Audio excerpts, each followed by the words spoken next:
In the northern highlands of Ethiopia, stone castles rise where legends still breathe. Towers, walls, and royal halls whisper the story of a king who changed Ethiopian history forever. His name was Emperor Fasilides, and under his rule, Ethiopia entered a golden age. This is the story of the Fasilides Monarchy, the founding of Gondar, and the moment Ethiopia became a kingdom of castles. For centuries before Gondar, Ethiopian emperors ruled from mobile capitals. The royal court moved constantly, following seasons, avoiding rebellion, asserting control over distant provinces. Power was real, but stability was fragile. The Solomonic dynasty, claiming descent from King Solomon and the Queen of Sheba, ruled Ethiopia for nearly 1,000 years. Yet by the early 17th century, the empire faced internal division, religious tension, and foreign influence. Jesuit missionaries from Europe had entered Ethiopia during the reign of Emperor Susenyos, Fasilides' father. Their presence brought political pressure, religious conflict, and unrest among Orthodox Christians. Ethiopia stood at a crossroads. In 1632, a young prince ascended the throne. Fasilides, son of Emperor Susenyos, inherited a divided empire. But where others ruled through compromise, Fasilides ruled through clarity. One of his first and most decisive acts was to restore Ethiopian Orthodox Christianity as the state religion. Jesuit influence was expelled, the empire's spiritual identity was reclaimed. With religion stabilized, Fasilides made a revolutionary decision, one that would define Ethiopian history. He chose to build a permanent capital. In the fertile highlands near Lake Tana, Fasilides founded Gondar. Unlike previous capitals, Gondar was permanent, designed not for movement, but for legacy. Stone by stone, Ethiopia's first castle city rose. The heart of Gondar was Fasil Ghebbi, the royal enclosure. Within its walls stood palaces, churches, libraries, and banquet halls. Its architecture blended Ethiopian traditions with Nubian, Arab, and Portuguese influences, yet remained uniquely Ethiopian. This was not imitation. This was innovation. Gondar became the political, cultural, and spiritual center of Ethiopia. Art flourished, literature expanded, music evolved. Ethiopia entered an age of confidence and creativity. To understand Gondar under Emperor Fasilides, one must understand its soul. That soul was shaped by faith, tradition, and daily ritual. Religion was not separate from life, it was life itself. Under Fasilides, the Ethiopian Orthodox Church was restored as the heart of the empire. Churches were built, monasteries supported, and clergy elevated as guardians of moral and spiritual order. Daily prayers marked the rhythm of Gondar. Bells rang before dawn, chanting filled the air, incense drifted through stone halls.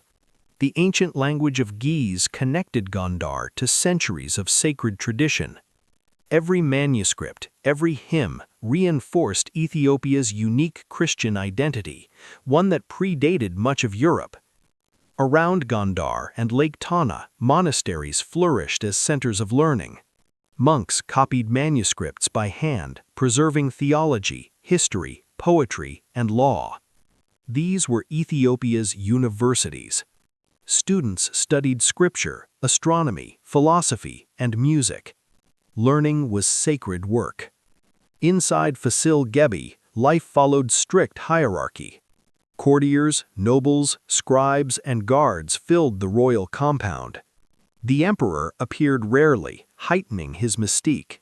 When he did, ceremonies were elaborate, robes of velvet, gold embroidery, umbrellas symbolizing authority. Music, poetry, and storytelling were essential to court life. Praise singers preserved history through song, ensuring the emperor's deeds would never be forgotten. Royal women wielded quiet but real influence. Empresses and noblewomen managed estates, sponsored churches, and advised rulers. In daily life, women were artisans, merchants, and cultural transmitters, passing traditions through food, language, and ritual. Their role shaped Gondar's continuity. Beyond the palace walls, Gondar thrived as a bustling city. Markets overflowed with grain, coffee, honey wine, spices, iron tools, and textiles. Merchants from across Ethiopia and beyond traded goods and ideas. Gondar became a crossroads of cultures. Urban life brought new identities: craftsmen, traders, musicians, scholars. Religious festivals united the city. Timket, Meskel, and Gena transformed Gondar into a sea of color and sound. Processions, drumming, dancing, and communal feasting reinforced unity. Faith became celebration. For ordinary citizens, life revolved around farming, faith, and family. Stone houses clustered near churches, fields stretched into the highlands. Meals were shared from common plates, stories were told by firelight. Life was hard but meaningful. Under Fasilides, stability allowed culture to flourish. This was Gondar at its height. The stability of Gondar did not arise by chance. Behind its churches, markets, and castles stood a disciplined military and a structured system of governance. Emperor Fasilides understood that culture flourishes only when security is assured. The imperial army was organized through regional levies loyal to the crown. Commanders were chosen for loyalty and experience rather than birth alone. This created balance between the center and the provinces. Military presence also symbolized unity. Soldiers paraded during festivals, reminding the people that the empire was protected. Administration followed tradition, but with new permanence. Officials governed from Gondar instead of traveling camps. Laws were enforced more consistently.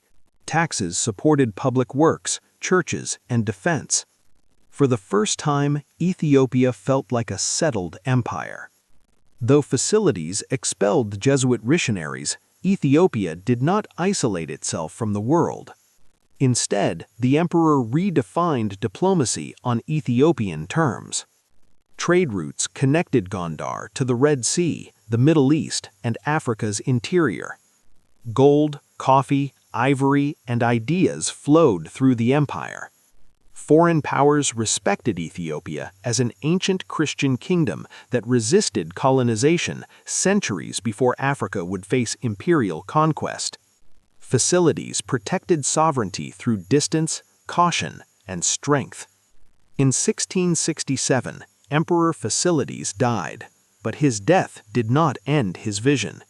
Because Gondar endured. He was buried with honor, remembered not just as a ruler, but as a founder, a man who transformed movement into monument. Succession followed Solomonic tradition, ensuring continuity. The city of Gondar remained Ethiopia's capital for generations. Successors built upon Fasilides' foundation. Each emperor added palaces, halls, and churches. Gondar grew into a royal city unmatched in Africa at the time. While challenges emerged, the Gondarine period remained a symbol of Ethiopian confidence and creativity. The blueprint never changed. That blueprint was Fasilides. Today, Gondar stands as a living monument. Fasil Ghebbi is a UNESCO World Heritage Site recognized as one of Africa's greatest architectural achievements. For Ethiopians, Gondar is more than history. It is identity. It proves that African civilizations built cities, governed empires, and shaped the world on their own terms. Empires rise, empires fall, but some legacies endure. This is Fasilides Monarchy, Ethiopia's golden age of Gondar.